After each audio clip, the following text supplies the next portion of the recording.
Happy Weird Wednesday, everybody. It is October the 14th, and these are the weird stories on bizarrebus.com. Humans still evolving as wisdom teeth vanish and people grow new arteries. Tourists return artifacts she stole from Pompeii, claiming 15-year curse because she had them. Woman killed filming fake TikTok abduction. Jail employees face charges after using baby shark to punish inmates. Couple who dismembered woman convinced others that they control 12 witches. Haunted mansion. Clifton Hall is for sale. Forced businessman to sell. 16 scariest real haunted houses in America. And 12 of them that you can visit virtually online. All these headlines and more on bizarrebus.com. Dude, it's Bizarre Best Headlines, 100% unfiltered. Scientists say humans are still evolving faster than ever after discovering an increase in the prevalence of a forearm artery, which usually disappears in babies after birth since the 1800s. A new study suggests humans are evolving at a faster rate than at any point in the past 250 years. The median artery begins to disappear around 8 weeks after birth. The two other arteries form in its place, but there has been an increase of cases with all three. In the 1800s, the prevalence of the artery began in about 10% of the population, but by the 20th century, the cases increased to 30%. An investigation done by several doctors at a university has discovered the vessel that's present in 35% of people. Dude, we're just holding on to our stuff. Dr. Tegan Lucas said since the 18th century, anatomists have been studying the prevalence of this artery in adults, and our study shows it's clearly increasing. The prevalence was around 10% in people born in the mid-1800s. As compared to 30%, which I previously said. This artery is formed when a baby is in the mother's womb.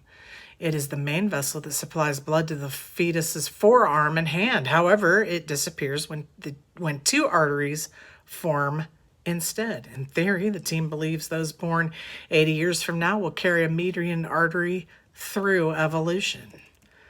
That's pretty crazy. Senior author and professor of University Adelaide said the median artery is a perfect example of how we're still evolving because people born more recently have a higher prevalence of this artery when compared to previous generations. We've collected all data published in an anatomical literature and continue to dissect cadavers donated for studies. We found about 1/3 of Australians have this median artery in their forearm, and everyone will have it by the end of the century. I'm missing something. Maybe. All right, that's pretty amazing. Go science! Meanwhile, a lady who had visited Pompeii 15 years ago returns artifacts that she stole after claiming she has suffered a curse for the last 15 years. We are good people, and I don't want to pass this curse on to my family or children. An apology letter from the tourist read, dude, why would you even know? I wouldn't steal anything from Pompeii. Not cool. A Canadian tourist has returned several artifacts she stole from Pompeii during a 2005 trip to Italy, claiming the relics brought her years of bad luck after she swiped them from an ancient Roman city. The woman, identified only as Nicole, sent 2 white mosaic tiles, 2 pieces of amphora vase, and a piece of ceramic wall to the archaeological park of Pompeii, saying in an accompanying note that she doesn't want to pass this curse on to her family and friends, apparently. In her letter of apology, the tourist said she was 21 years old when she visited Pompeii, and she wanted to have a piece of history. She had no idea what bad luck it would bring her. She said, I was young and stupid. I took a piece of history that has crystallized over time, and that has cost me a lot of negative energy. People have died in such a horrible way, and I've taken pieces related to that land of destruction. Since then, bad luck has played with me and my family. Now 36, the tourist said she's experienced 2 bouts of breast cancer, resulting in a double mastectomy and financial struggles in the past 15 years. We're good people, and she didn't want to pass it on to her family and friends. I learned my lesson, she wrote. I just want to shake off the curse that has fallen on me and my family. Please accept these artifacts so that you do the right thing for the mistake that I made. I am not laughing at her. It just sucks. And that's what's funny. It just sucks. I always laugh at the most inappropriate times. This is why I'm single, I guess. The package also contained a letter from another Canadian couple who had stolen some stones during the same trip. We took them without thinking of the pain and suffering of these poor souls. They felt during the eruption of Vesuvius and the terrible death they had. The second letter read, according to the person, we are sorry and please forgive us for making such a terrible choice. May their souls rest in peace. Dude, no doubt. A representative for the Archaeological Park of Pompeii did not immediately respond to people's request for comment, as this is on people.com, though a spokesperson for the archaeological site told Canada's CTV News that this was not the first instance of a tourist claiming they were cursed after stealing an artifact from the city. So, that's the proof.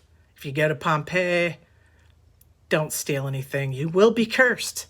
That's just what happens. Dude, you'd have to expect it.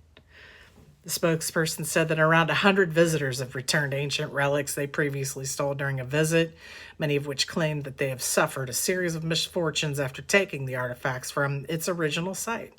A selection of the returned items, though not high in value, has been put on display at the Pompeii Aquarium.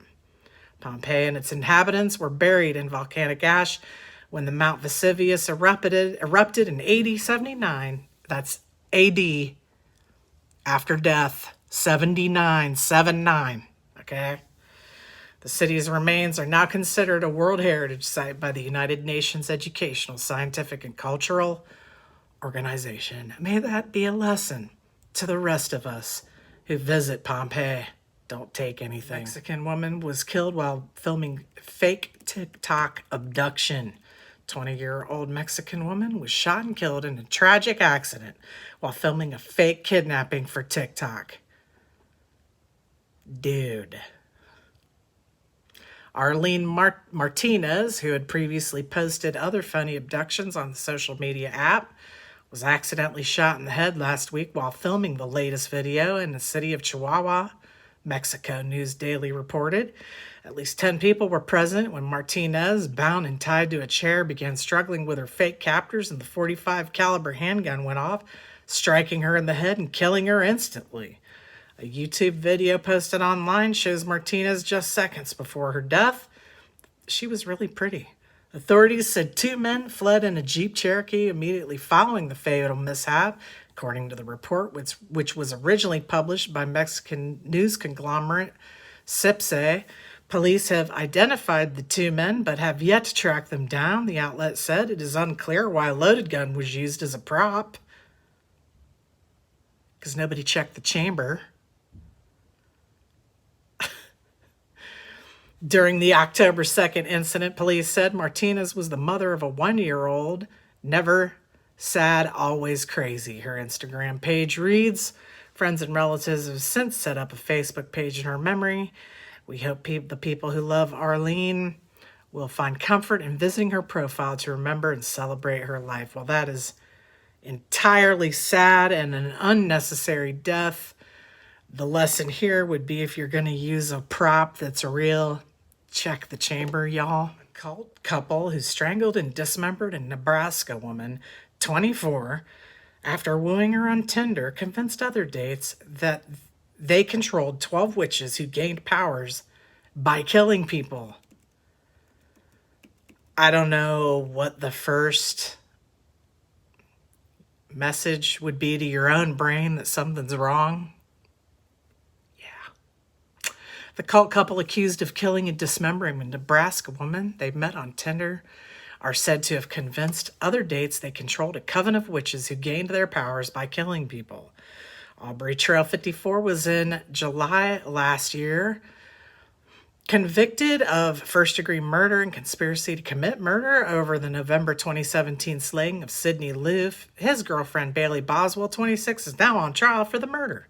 Ashley Hills, who was 20 when she met the pair in 2017, told court Wednesday in Boswell's trial that he said to her that he was a vampire with 12 witches in his dreams. Boswell alleged to have been the queen of the coven in her dreams.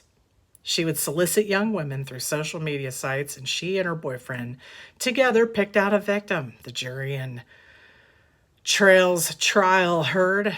Trail is said to have told Hills she could also become a witch if she killed someone. To get your power, you would have to breathe in someone's last breath. Hills, who said Trail asked her to call him Daddy and gave her $200 and a weekly allowance, added, "I like the idea of being taken care of." She said she now thinks he's a psychopath, adding, "I think he's a con artist." Yeah, he is. Both. Oh, dude, this poor kid. She said there were rules about being naked in the house, which the couple did not make her follow. But Hills did tell the jury Trail would whip her and choke her. Hills also described Boswell as being joyful, then describing torturing someone, adding she would giggle and her eyes would light up almost. The witness also described going to a Walmart with Trail and Boswell to grocery shop where they met with a woman she was supposed to kill, but Hills told the jury she didn't go through with the murder. Hills said she left the group before Loof was killed.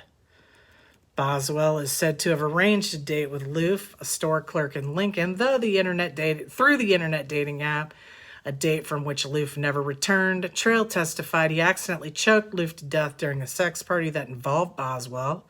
Boswell's trial was moved from Saline County, where she and Trail lived, to Dawson County because of extensive publicity. I'll say, you ain't getting out of the state on that one. Boswell, her trial was moved. She is also charged with conspiracy to commit murder and improper disposal of remains. What is she supposed to do with them? This first chick should have called the police right away when they started hatching plans to kill somebody and take their power from their last breath. Trail, an ex-convict, well, that's part of the problem, has specialized in fraud and deception, went on social media shortly after Loof was reported missing to proclaim in a video that he and Boswell had nothing to do with her disappearance. So get that out of the way right away. Boswell said she had dropped Loof off in Lincoln after their date and had no idea where she was. Dude. During his trial, Trail slashed his own neck in front of jurors, but survived. Prosecutors have called Trail a con man. He faces a possible death penalty. Authorities are also seeking the death penalty for Boswell.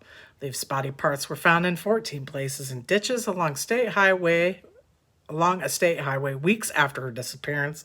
She was reported missing November 16, 2017, 2 days after she had gone on a date with Boswell. Trail had maintained that Loof's death happened accidentally during rough sex with him and Boswell. He missed much of his own trial after slashing his own neck in the courtroom. He screamed, "Bailey is innocent, and I curse you all," before using something to cut his own throat, and yet he failed. He chose to skip the rest of the trial and only returned with his gruesome scars clearly visible as he testified in his own defense. This poor girl was... she's just a little girl. These pictures on here, they ought to be totally ashamed. No wonder. She was just totally taken for a ride by these people.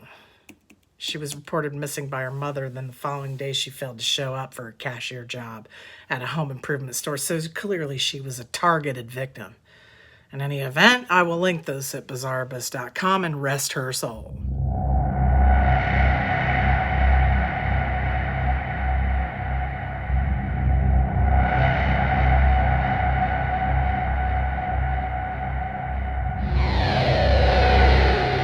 let's take a small break to show you the new Bizarre Abyss face mask. Oh my gosh, y'all, you asked for it, you got it. $12.99. I'm sorry, that's the best we could do, y'all. We really tried to keep it lower than that. I really wanted to keep it $10.99, but I could not get it any lower. Offers full nose and mouth coverage, single-sided print, includes 2 6-inch elastic ear loops, non-medical grade product, as you of course know, and $1 from every mask sale is donated to nonprofit to feed the children in need. Comes in black, gray, white, and red, so feel free to check that out. Go to bizarreabyss.com and get yours today if you would like to support us. bizarreabyss.com. Real news, no bullshit. A millionaire businessman from Nottinghamshire has said ghosts forced him to flee his 52-room mansion. It's up for sale if you're interested. Clifton Hall was bought by Anwar Rashid for 3.6 million euros in 2007, but he's now handed it back to the bank. Mr. Rashid claimed that during the 8 months the family lived there, they were haunted by mysterious figures and found unexplained bloodstains on bedclothes. He called in paranormal investigators and said he stopped paying the mortgage as a last resort. The 32-year-old, who's worth 25 million euros, made his money through a chain of nursing homes and a hotel in Dubai and owns 26 properties. He and his wife, Nabila, 25, moved to Clifton Hall, which dates back to the Norman Conquest, with their daughters, aged 7, 5, and 3, and 18-month-old son. Mr. Rashid said, I fell for its beauty, but behind the facade, it's haunted. The ghosts didn't want us to be there, and we could not fight them because we couldn't see them. He said the paranormal experiences began the day they moved in, ranging from tapping on the wall and unexplained voices to ghostly presences taking the form of their children. Mr. Rashid added, when we found red blood spots on the baby's quilt, that was the day my wife said she'd had enough. We didn't even stay the night. Paranormal experts were unable to solve the problem. The family left in 2007, and Mr. Rashid, who now lives in Wollaton, stopped paying the mortgage in January. The Yorkshire Bank finally reclaimed the hall on Thursday. He said, when people used to tell me about ghosts, I would never believe them and would say, whatever. But I would have to tell any new owner that it was haunted, having experienced it. Well, since I don't live over there, I'll have to pass. But hey, dude, you should turn that into a hotel. It would definitely pay the mortgage for you, and people would pay to stay there. It's on bizarreabyss.com. We got 16 real scary haunted houses on a link for you at Bizarre Abyss. We're talking about the true blue, creepy as can be haunted houses. The houses where local residents claim they can hear voices and where serial killers dump their victims. Dude. Under a other name, photographer Seth Lawless is known for his dark and foreboding pictures of abandoned buildings. The images he captures have an eerie and surreal quality, as I'm looking at on this link. So you could definitely check those out. Some of them are actually like haunted houses and murder scenes. So this whole link includes a tour of 16 of these places. The first one is Hot Mansion in Brush Park in Michigan, which was an upscale brothel in the 40s. Years after it closed, a number of dead bodies were found in the basement. The torsos and chest of the victim were marked with perfectly round circles. The broken down palace in Michigan made a cameo in Bruce Wayne's house in 2016's Superman vs. Batman, Dawn of Justice. A film assistant came across it while looking at Lawless's photos. Wow. Detroit's full of ghost stories, especially on Temple Street in 1942. 3 priests are said to have been murdered in a dilapidated Victorian mansion that is in this photo. Neighbors from across the street say they'd heard ghosts stirring in the house, which was recently demolished to make way for new developments. Oh, dude. This abandoned home in East Cleveland was marked by ABC News as the dumping ground of a serial killer in 2013. 3 female victims were found in the house. The killer had put one of the women in the fetal position and wrapped her in a plastic bag. Oh my God. The man named Benjamin Albright accidentally shot and killed his son in 1958 in this Nova, Ohio house. He later killed himself and his wife. Dude, is it still empty? Ugh. Called the Nova House, the home has been abandoned ever since. Some of the family's belongings are still inside. Oh no, dude. I'm in Ohio, man. I might have to go check it out. It's suspected that this Milan, Ohio house, where local witches practice, is a house that local witches used to practice their craft. The original owner, known as the Milan Witch, is rumored to be buried underneath the front porch. How come I've never heard of these before? In Buffalo, New York, a local sheriff, Donald Cater, shot himself after his home went into foreclosure. The house sat vacant until 1968, and then locals claim they hear voices around the property. And then Lawless believes slaves were kept in this Mississippi plantation house. It's huge. Some of the walls have markings similar to what a prisoner might scrawl to pass time. Lawless says the house was emotionally draining to even photograph. I bet. In Arkansas, a house sits in front of the road where a phantom killer took his victims. His crimes are often called the moonlight killings. It's always like these dilapidated, scary-ass looking houses. In any event, you get the picture, if you will, and you can see the pictures if you go to bizarrebus.com. Tonight I've got 12 creepy virtual haunted houses that you can visit online remotely with your crew. Since we really can't go anywhere, I mean, you can, but dude, you know what I'm saying. 2020 and all that. The first one is Winchester Mystery House. It's in San Jose, California. It's a famous ghost hunting landmark for over 30 years. Sarah Winchester renovated the mansion nonstop. Legend says the widow believed that the ghosts of every person killed by a Winchester rifle haunted her, so she kept building onto the house. There's a movie on Netflix about it too, which was pretty freaking good. Check it out. Second, the Paris catacombs. You can apparently visit them virtually. I had no idea. And all of these links are on this page. So you can check them out by yourself. Over 300,000 tourists visit the catacombs every year without ever booking a flight to France. Oh, dude, I've always wanted to see these. No, and I ain't going to France anytime soon. Chernobyl was the site of the largest nuclear plant disaster in history in 1986. Yes, the summer of 1986. And you can explore it yourself using a high-resolution Google Maps tour of Chernobyl. Island of the Dolls. We've all seen pictures. Apparently, you can visit it online. Eastern State Penitentiary in Philly once housed gangsters like Al Capone and Willie Sutton the bank robber, and now you can visit the Terror Behind the Walls tour virtually. Pittock Mansion in Portland, Oregon is lesser known among virtual haunted houses since the location's reputation pales in comparison to other infamous sites, but still haunted? Check it out. Salem's Witch Museum? Dude, I need a Zoom with some of my favorite peeps to take that tour. Ghost Stories of Tacoma, Washington's third biggest city, the host tells tales about curses, ghost bears, shipwrecks, and other bizarre happenings around town. Assorted abandoned locations. I'm in. I don't care. Abandoned is scary. Fake Haunted Houses online tour includes the following. McCamey Manor was one of my biggest videos, went viral last year.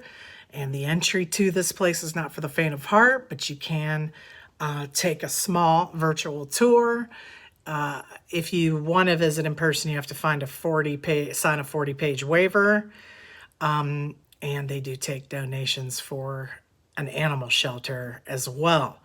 It has the title of America's Most Extreme Haunted House. Protesters have dubbed the business a torture museum as the experience centers around psychological discomfort. And the other people are saying no one will ever win. There's a prize money if you make it through, and no one will ever win because it's just that freaking terrifying. Haunted Mansion Escape Room Adventure is also online. It's a 2-hour-long online escape room adventure. You and your team pretend to investigate a creepy mansion. That sounds like a freaking kick-ass time. Fright Bites is a flash site that offers an online haunted house experience. So there's a lot going on, dudes. A lot to do online. If you don't feel like venturing out in person, I may need to get my crew together and do some of these myself. Again, I've got these listed at bizarreabyss.com. Thank you for joining me for Weird Wednesday News. Everyone stay bizarre, and thank you for tuning in. I can, again, still only do the news one day a week, so we're trying to make the most of it, y'all. Take care. Stay bizarre. Yeah. Make sure you take a deep breath.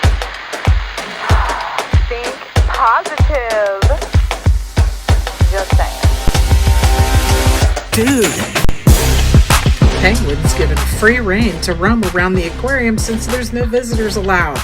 That's awesome. Dude, look. He's looking around. He's loving it.